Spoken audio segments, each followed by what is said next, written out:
in the LGBTQ community. Oil reserves released. President Biden hoping to drive down prices at the pump. We begin with breaking news tonight. A driver died in a single car crash. Troopers say it happened on Hillside Church Road just before 8 o'clock tonight. The coroner says the driver ran off the road and hit a tree.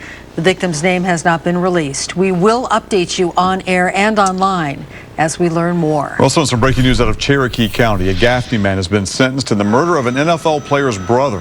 The solicitor says 21-year-old Sean Rogers Jr. pleaded guilty to voluntary manslaughter in the case today. The drive-by shooting happened back in October of 2018. 23-year-old Overton Good was killed that day. The investigation reveals Rogers and another man had tried to break into Good's home before the gunfire. Witness statements help to identify the two as suspects in the case. A teenager is charged with murdering a trans woman earlier this month. Deputies say 17-year-old Decory Massey shot her in her bedroom and then stole her car. Renee Wunderlich spoke with the victim's friends and family tonight, and she joins us live. She's at the Greenville County Sheriff's Office. Renee, good evening.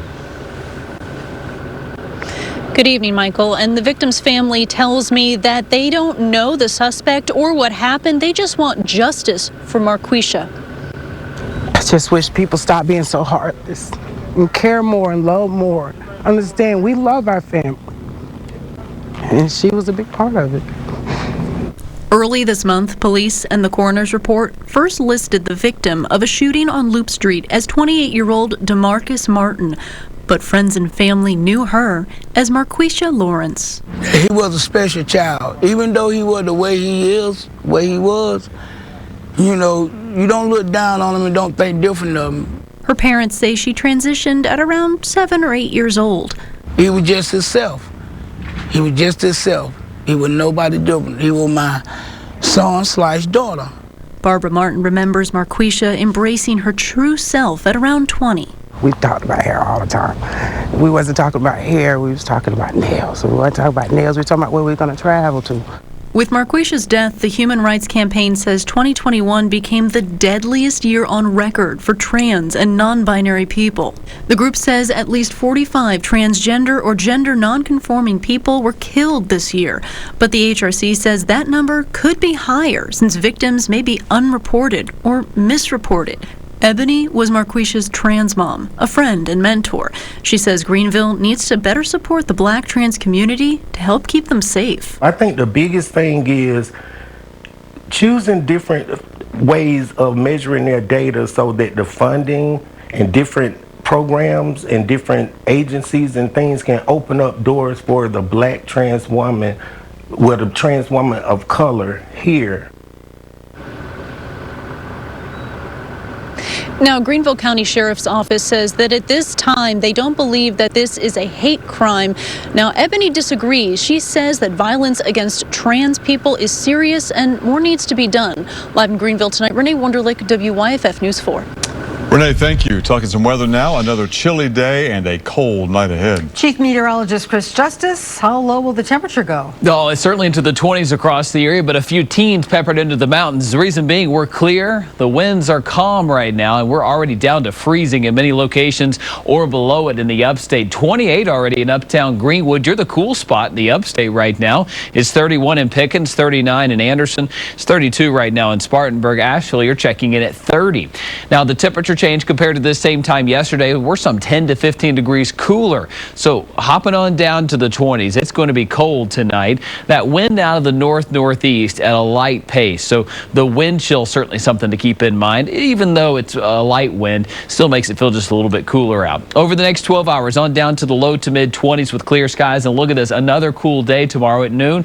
It's still 48 degrees, so you'll want that jacket. Coming up, I'm tracking another cold front that moves in just in time for Thanksgiving. The impacts. Thank you, Chris. President Joe Biden releasing a new plan he says will combat rising gas prices nationwide.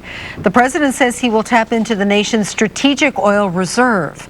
50 million barrels of oil will be released. The move is a coordinated effort between energy-consuming nations, including China and India. The release comes ahead of the busy travel season, but it will be weeks before the oil hits the market. And while our combined actions will not solve the problem of high gas prices overnight, it will make a difference. It will take time, but before long, you should see the price of gas drop where you fill up your tank.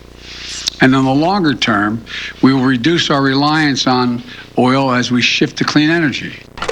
Right now, the national average gasoline price is $3.40 a gallon. That's more than 50% higher than a year ago. And Governor Henry McMaster has issued an executive order to fight supply chain issues ahead of the holiday season.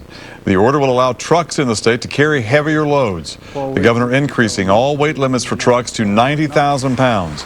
This order also waives or suspends certain state and federal regulations, and that'll mean truckers can work longer hours so they can move more goods. The Biden administration has filed an emergency order to reinstate the COVID-19 vaccine mandate for private businesses. Earlier this month, the court put at stay the rule requiring all businesses with more than 100 employees to mandate the vaccine or provide weekly testing. The White House says delaying implementation of the policy would cost lives and lead to increased hospitalizations.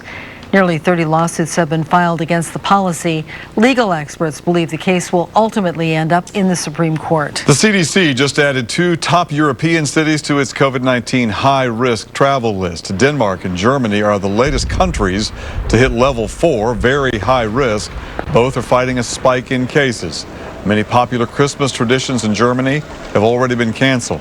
Now, the high-risk travel list is extensive. Here are a few other places the government wants Americans to avoid. They do include Costa Rica and the United Kingdom. Turning to the latest coronavirus numbers in South Carolina, DHEC is reporting more than 300 newly confirmed cases of the virus, 7 new deaths. More than 4% of the tests reported today were positive. To North Carolina now, health officials there report more than 1,200 new confirmed cases of coronavirus, 12 new deaths in the state. 7.5% of the tests reported today across North Carolina were positive. In Georgia, health officials are reporting more than 900 newly confirmed cases of COVID-19, 32 new deaths. More than 4% of tests reported today were positive. The fate of the 3 men charged with killing Ahmaud Arbery is now in the hands of a jury. No verdict today after around 6 hours of deliberation. Travis McMichael, his father Greg McMichael, and their neighbor William Bryan are all accused of chasing down and killing Arbery in February of last year. The 3 face life in prison if they're convicted. Arbery's parents say justice is a guilty verdict. The jury resumes deliberations tomorrow morning. Prosecutors say a 6th person, a child, has died after a man allegedly plowed his SUV into a crowd of people at a Christmas parade in Wisconsin. Darrell Brooks Jr. is charged with 5 counts of intentional homicide. Prosecutors say they will consider a 6th charge due to the child's death. This is video of Brooks right before his arrest. Detectives say he was pleading for help, asking the homeowner to call him an Uber, saying he was homeless. Moments later, police showed up at the front door. Brooks appeared in court today. A judge set bail at $5 million cash, saying he believes Brooks is a flight risk. You're presumed innocent, sir, but that's what the allegations are. And I've not seen anything like this in my very long career. Brooks is also accused of running over his child's mother with the same SUV earlier this month. Prosecutors are investigating the bail in that case after he paid $1,000 to get out. Still to come tonight, we look back on our friend Michael Cogdill's years here, telling your stories on WYFF News 4. A clear, cold night going on right now. We're already in the 20s in parts of the upstate. Coming up, I'll show you how low we go and how long it stays this chilly. Many of you know this is my final newscast here at WYFF News 4. I am so grateful. Tomorrow I begin retirement and some new projects, including a children's book and a consulting business. That doesn't sound like retirement. That sounds Not like really. a whole other job. It is. You've had a great career here. There's Thank no you. doubt about it. And the big problem we had was trying to figure out which highlights to show on this last day out of literally hundreds of possibilities over the years. One thing is for sure, Michael packed a 3 decades full of great reporting. Michael Cogdill back here live. Michael Cogdill. Behind me here is a really good illustration of what's going on in Saluda Lake. Reporter, This is Michael Cogdill at the State House. producer, And you're from? anchor. Right now, deputies are on the scene of a shooting there. From Wilmington, North Carolina to Augusta, Georgia. The economics of this thing are going to be very, very serious for a lot of the business owners here. For live local breaking news. To Greenville, South Carolina. The Attorney General is giving no idea about when that might happen. So on a first glance, at least, it seems a lot of prayers were answered here at Christ Episcopal Church today. We got access to the president today. You see the lady he's looking for is Nessie, the Loch Ness Monster. For over 31 years, he's been telling the stories of our time. Please bring him home. Susan Smith has been arrested.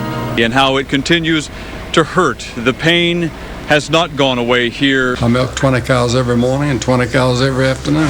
9 people shot dead in the church behind me here, the church that's a storied old place.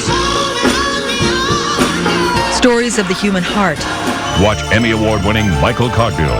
That won him 30 Emmys and a Southeastern Regional Emmy Silver Circle Award. He was honored with a National Edward R. Murrow Award and the Masters Award from the South Carolina Broadcasters Association. A promise that Michael Cogdill made probably about 45 minutes ago. He said if he got some $1,000 donations, he would do push-ups.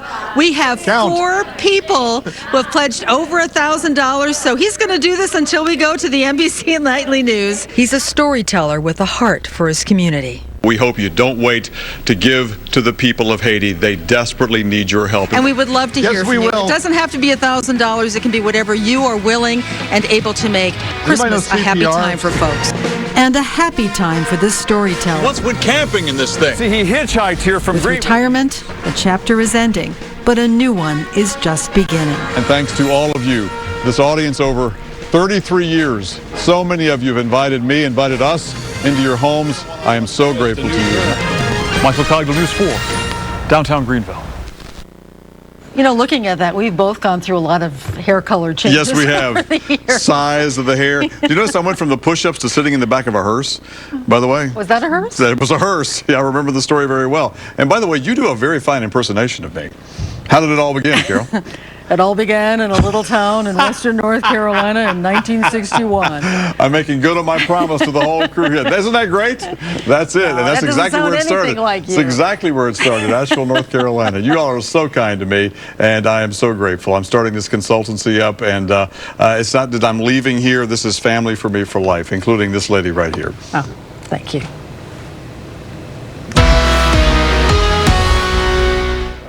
Congratulations to you, Michael. What a career, man. What a career. All right, a chilly night out there. We've got freezing temperatures already across the area, and a few 20s already starting to show up across uptown Greenwood. You're at 28 degrees. It's 38 in Clemson, 38 right now in Walhalla. We're in the mid to upper 20s across the mountains and only getting cooler. Here's the deal. The wind is light out there, so not much of a wind chill, but it certainly adds a little bit more insult to injury. 25 the wind chill right now in Pickens. Tomorrow morning, the thermometer will fall to the low 20s. We've got 23 in Gaffney, 26 in Lawrence. Look at Greenwood down to 25, 27 your low tonight in Abbeville.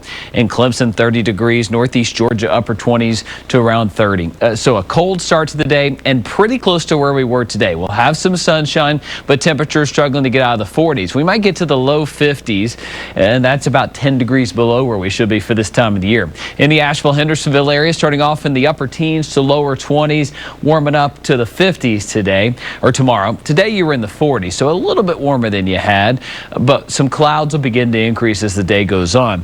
That ahead of our next storm system. So as we look at the temperatures tomorrow, they're running below average. We'll knock it up a notch going into Thanksgiving. Let me show you how it all unfolds. We've got winds that are pretty calm across the area right now and pretty smooth sailing if you're traveling tomorrow. Just a few clouds moving on in. As we go into tomorrow night and a Thursday, clouds thicken up ahead of our next cold front. I do think we're rain-free most of Thursday until we get to about 10 or 11 o'clock at night. That's when some rain will start to knock on the door in the mountains. Our wind coming out of the south, so not as cold on Thursday night. As you wake up Friday morning, maybe your travels take you back home or you're traveling on Friday morning early, well, there will be some rain to contend with if you're up early, especially in the southern part of the upstate, just some spotty showers. But in the mountains, it's going to be some rain changing to snow. It's a brief little batch of some snow, and it'll last for a couple of hours there, and it's going to get windy and it's going to be cold on Friday. The wind gusts could be up around 30 or 40 miles per hour on Friday, in the mountains especially, and that wind chill is going to be chilly all day long as colder air surges in just in time for the weekend. In fact, we should get used to it. The new outlook that just came out today shows that as we go into December, this outlook gets us through about 10 days. A warm up for the West Coast, a cool down for the East Coast. So the 4-day looks like this. 53 degrees tomorrow. It's an impact day due to the hard freeze. 24 Thursday, we're up to 61 degrees. A nice Thursday, Thanksgiving, 61. A little bit above where we should be for this time of the year, then tumbling right back down by that front. The rain comes in overnight while we're sleeping, and really it's gone for most of Fridays. We're clearing out. It'll be a breezy day then as well. For the weekend, we're sitting a little bit below where we should be, in the middle 50s across the area, with lows at night around freezing. Western North Carolina, we've got 19 tomorrow morning, up to 52. And then we're in the 50s as we go into Thursday, and then back down to 40 for Friday.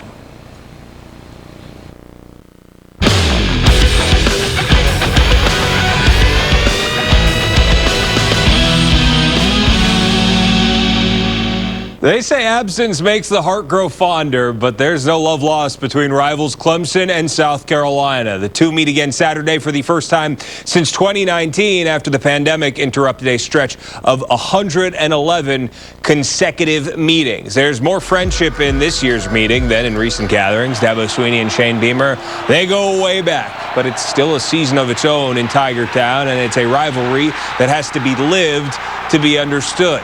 Everyone understands it's been lopsided of late. Clemson seeking their 7th straight in the series, which would tie the longest winning streak by either side set by Clemson 81 years ago.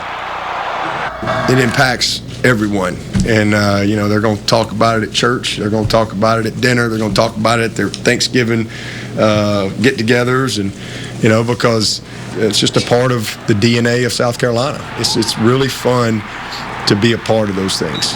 It's better when you win, that's for sure. If you're going to be great, you gotta love hostility. You gotta love it. I mean, that player throw in whatever they can at you, and they got the Sandman, going and the towel swinging. So I mean, it's a great place to go play. I mean, they do a great job over there, creating a great environment. Will he be faithful? Have had plenty of practice creating a great environment for evening kicks this year. 5 of their 7 home games this season have come under the lights. Regardless of what happens this weekend, South Carolina bowling for the first time since 2018. A remarkable turnaround for a team that won 6 games combined the last 2 years. Not sure anyone saw that coming after that blowout loss in College Station at Texas A&M last month. But Shane Beamer and South Carolina have pulled off 2 upset wins in the last 3 weeks, and they've got their sights set on one more. Julie Morris in Columbia. South Carolina is a double-digit underdog heading into this weekend's game, but this team's confidence is at an all-time high right now. Wide receiver Dacarrion Joyner said on Tuesday that the Gamecocks view this year's rivalry series matchup as a program-changing game, one that could help this team take major steps forward under first-year head coach Shane Beamer. On Tuesday, Beamer talked about some of the big moments he remembers from the rivalry series when he was an assistant at USC, including the Gamecocks' win over the Tigers in 2010, the week before they went on to compete for an SEC championship. Beamer, of course, hopes to get this program back to that point, and he's already made significant progress this year, leading this team to 6 wins and bowl eligibility. The Gamecocks head coach saying it's important not to put this weekend's game on a higher pedestal than any other matchup, but at the same time, he's not an idiot, and he knows what's at stake. We've done some fantastic things this season, and we have goals still in front of us that we still want to accomplish, but I'd be extremely excited for our seniors, for them to be able to go out, and that's any year. I mean, anytime you beat your rival in the last game, it certainly makes the rest of the year more enjoyable. Beamer and South Carolina players also speaking a lot about Clemson's defense on Tuesday, saying the Tigers are disruptive, physical, sound, and fast. Gamecocks tight end Nick Muse, whose brother Tanner played safety at Clemson, says Tanner hasn't given him the inside scoop about what to expect from the Tigers defense, but he still thinks there's 1 or 2 holes that South Carolina can take advantage of this weekend. In Columbia, I'm Julia Morris, WYFF News 4 Sports. Julie, thank you. It took a month, but the Tigers finally clawed their way into the college football playoff rankings, checking in at 23 in Tuesday night's latest committee poll after thumping then 10th ranked Wake Forest over the weekend. No team ranked outside the top 7 this late in the year has made the playoff. A lot of movement this week, but steady Eddie for the Georgia Bulldogs atop the rankings. Ohio State, Alabama, Cincinnati rounding out the current top 4. Buckeyes and Michigan meet Saturday. Notre Dame and Oklahoma State also in the top 7 at the moment. College hoops in Columbia Tuesday night. Wofford taking on the Gamecocks, and Jay McCauley's guys came to play. Max Klesmet with the 2-1-1. He's going right down the court to the 10. The sophomore, he's just a lad, dropped 27 points, a career best. Terriers led by as many as 8 in the first half, but South Carolina red hot, shot 60% as a team. Eric Stevenson here to hoop. He made 5 threes. He goes for 25 points, and the Gamecocks pull away for an 85-74 win. Hey, tip of the cap to Cliff Ellis, the former Clemson men's basketball coach, won his 800th career game with Coastal Carolina tonight. He's the 13th in NCAA D1 history to reach that milestone. That's it for sports. We're back after this. Cool weather the next couple of days, especially tomorrow morning, 24 degrees. But you know, the biggest part of my forecast here, smooth sailing for Michael Cogdill. Hey, there's a forecast. What a retirement. Congratulations here. What a career you've had. Thank you so much, man. It's been just an extravagant success, thanks to these people right here. It is true. And then the people you don't see, the people behind the scenes here, they are nothing but the best in the world. And I'm so grateful. Well, I'm going to ask the question everybody wants to ask. Please. Are you going to start like getting up early in the morning? In a word, no.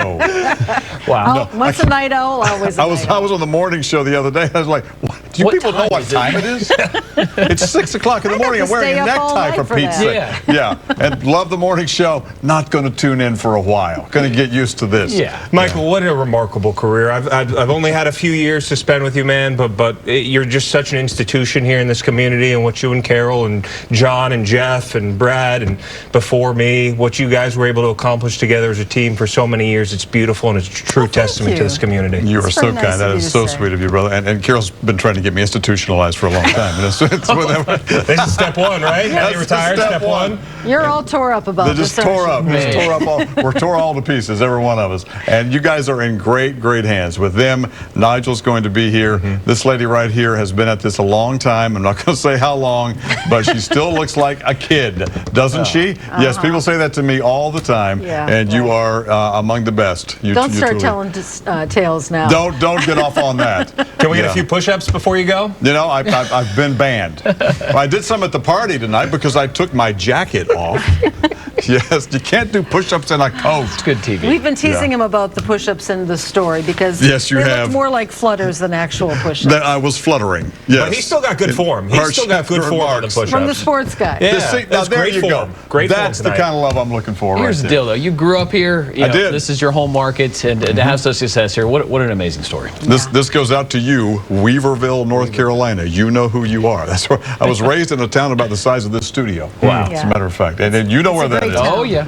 And I leave you in the hands of a good Tar Heel boy right here. Fellow mountain boy. That's it. We wish you all the best. Thank you so much. So much. Thank you. And thank you for watching WYFF News 4 at 11.